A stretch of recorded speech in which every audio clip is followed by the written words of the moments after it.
Hello everyone, welcome to my page. This is Twisted True Crime. To watch and to listen. Today we're going to be talking about a South African police officer called Rose Ndovlo. Rose Ndovlo was born in South Africa, Johannesburg, 1975. She was born and bred in Johannesburg. In her tender age, she was termed to be a tomboy. Rose Ndovlo completed high school, then worked her way into the South African police force. She moved from rank to rank because she was good at her job. In the year 2011, she met her boyfriend, Maurice Mbasa. Maurice Mbasa worked for the United States Embassy in South Africa, Joburg. It was termed that Maurice was a good, loving and caring person. Maurice and Rose earned good salary, whereby Maurice used his salary to take care of his sibling and his aged mother, whilst Rose, on the other hand, used her money for her gambling addiction and on herself. Around March 2012, one of Rose's cousins got missing. So Rose then decided to go on a search for her cousin. Since she was a police officer, she said she was going to make sure that her cousin would be found. Shortly after the missing of this cousin, her body was found at Olifantsfontein in Johannesburg. This kind of incidents often happens at Olifantsfontein, so people didn't take any keen interest in looking at the matter further. His body was laid to rest while Rose claimed his cousin's life insurance money. 1 year on, around June 2012, Rose asked to see her sister. Her name is Audrey, that she wanted to have a dinner with her. Then Audrey was so happy because it's been a while she'd heard from the sister. They were not too good in talking terms. So when Rose asked that she wanted to see Audrey, Audrey was so happy. She invited her over to her rented apartment at Tambasa in South Africa. They both had dinner together, drank and shared childhood memories together. Then Rose asked Audrey that she wanted to leave and go home. Then Audrey escorted her and she went. So when Rose got home, Rose called Audrey back that she wanted to let her know that she arrived home safely. When she called Audrey, Audrey wasn't picking up. So she thought probably Audrey was asleep and tired, so she left. She didn't bother calling anymore. So the next day she called again, Audrey didn't pick up. She kept calling, Audrey didn't pick up. Then she reported to the police that she left her sister's place this day and she didn't know what has happened to her sister. The police people should go and check on her sister to make sure that she's very well. After Rose had called the police people, she also took it upon herself to also go and check on her sister. So when she went to her sister's place, her sister was strangled, poisoned and left to death. Then when these police people came to Audrey's home, they saw Rose crying and yelling. People were gathered all around. And she was crying and making so much noise, so much fuss that somebody has done this to her sister. Then they rushed the sister to the hospital and were confirmed that yes, truly she was indeed poisoned and strangled. So Rose also claimed her sister's Audrey's life insurance policy because she was the sole beneficiary to her insurance policy. Around 2014, Rose asked to be a constable in a police station which she has worked for so many years and it was granted. It was said that when Rose became the constable, she was very kind, she often gave people loans and she was very comfortable with her job. And sometimes she put on this dark cloud around her and she would be yelling and make people understood that she didn't have money and nobody should come and disturb her. It was said that Rose often frequented a casino called Empress Palace at Joburg, where Rose often went there to lose money. Of course, she is not a good gambler. Around 2014, Rose got pregnant with their little baby. Maurice, who is a worker at the United States Embassy, who was then Rose's boyfriend, did all he can to make sure that Rose and the baby were comfortable.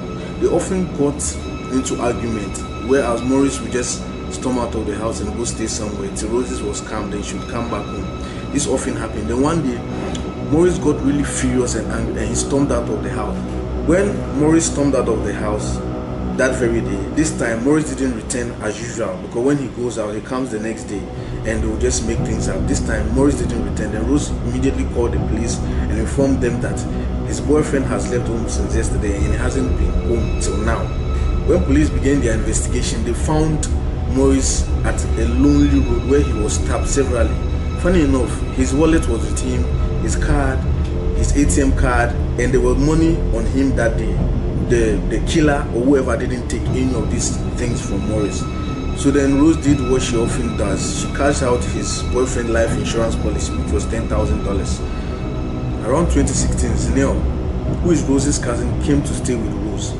Zinel went out to get something and she was hit with a car, and when she was rushed to the hospital, immediately rushed to the hospital, the doctors was able to stitch and amend her body part very well so that she would be safe. And Rose rushed Zinel back to the hospital. When Zinel went back to the hospital, the doctors checked and found out that she had internal bleeding.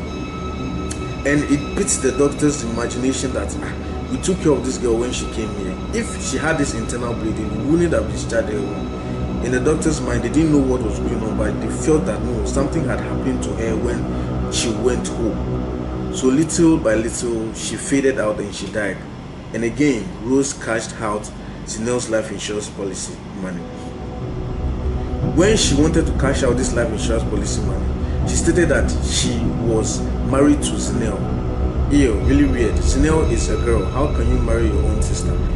They asked her to bring proof that she was really wife to her own cousin, which is Zenel. She didn't have any proof, so the insurance money was rejected. They didn't give her any insurance money. This made Rose really furious. Another young man called Brilliant, who is Rose's cousin, disappeared without any trace. A few days later, they found out that he was dead somewhere around a gutter somewhere. And they found out that the last person Brilliant spoke to was Rose.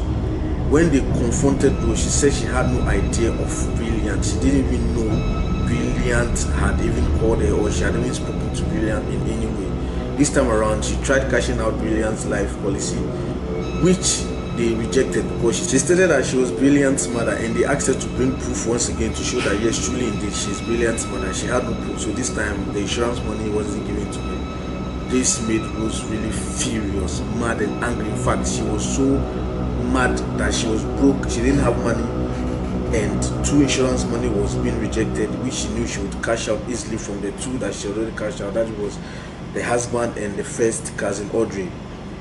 So this made Rose really furious. So Rose decided to hire a hitman called Njablo Kinin. Rose knew Njablo Kinin way back when she was a normal police officer. She wasn't a constable by then, she was an inspector, where she arrested Njablo Kinin for holding a firearm. She decided to hire Njablo Kinin to take out her sister. Her sister's name is George. She outlined detailedly how Njablo should go about with this operation. She gave him the best modus operandi and explained detailedly that this is what you should do, this is how you should do, and this is how you should go about it. After Njablo listening to Rose, although she is a hitman or whatever, she had a little conscience that I can't kill a little baby. So Njablo, the hitman, reported the case to the police station. You know, he put himself at risk because you are actually snitching on a constable, which most people feel that maybe you were just doing that to get back at her because she was the one who put you in prison in the first place. But he had that kind of spirit that no, I believe if I should report this thing to the police, they would listen to me, and lo and behold, they listened to him. Considering the fact that Rose's cousins have been dying mysteriously and there was no trace, there was no lead, nothing. So they said, well, let's give it a try. Let's just try this guy and see if probably he's telling the truth. So with him and another cop who pretended to be Njablo's partner, they both decided that to go and see Rose. They called Rose and made Rose meet them so that Rose would give them detailedly on how they would go about this operation. Little did Rose know that they had hidden a CCTV camera in the car and they recorded everything evidentially on how Rose has planned on killing her sister.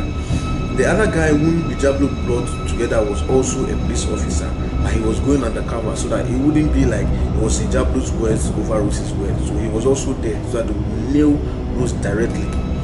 Let's watch the video on how Rose laid out the plan. I don't think the man is not boyfriend, the girl which she said. Sambe that was against his family. So she's a but I'm not that. My case is bullshit. I won't deny a phone. So now it's back. That's the oh, yeah, so legal. No mess. So the investors what lives like my dad. Not lives labantwana labakhe laba nabo imali izobhadala for bona noma ngeke badale abantwana ezibona so ngeke basale ngoba nabo bakhona and mama ngasala kuyeza mama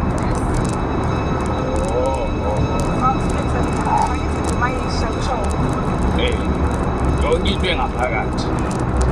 Ngeke bayazi ukuthi ikhandlele ushiso boyfriend exploding endlini bekashisa into zakhe sasekhaya. After the recording, when they knew they've gotten evidence against Rose, the police people were actually following them when they were in the car going. So when they knew they've gotten all evidence, because they were listening also to the recording. So when they knew they've gotten all the evidence against Rose, they crossed her and handcuffed her. They took her to the police station to be processed to court.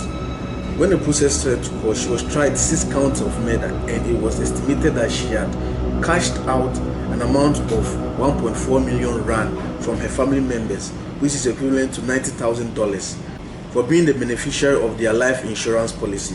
Throughout the trial, Rose was posing for the camera. She showed no remorse. She wasn't even being bashful for what she's done.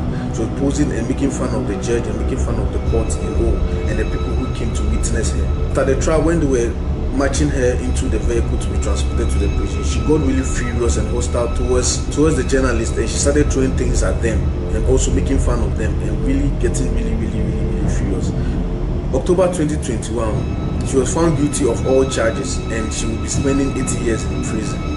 Let's listen to Rosie's sister after Rosie's verdict. I don't have anything. Even my house was built by the government. It pains me, as she has been employed for a very long time. Is she not embarrassed by the fact that she wanted to set me alight in a government house? I am unemployed. I do not own anything. And after that, they took Rosemary back to the car. I kept wondering what was happening. They then said what had brought them here. It was that I would be dying today with my children at 9 o'clock. They said my sister had bought petrol and cold drink and poured drugs, which would make me not feel anything when we burn. I wondered why she wanted to kill me when I had nothing. I felt sorry for her when I saw her in court, but then I remembered that my kids and I were supposed to be dead. This is the end of today's story. This is a story about a South African police officer who killed most of his family members just to make herself rich. And the most annoying part is that she didn't even invest this money into anything. She used it on gambling. After killing her 4 cousins and her husband, her boyfriend, she used the money on gambling. She didn't make anything. The moral of this story is to let you know that no one is to be trusted. Even your blood, your own blood shouldn't be trusted, because you don't know when any man or anybody may switch on you.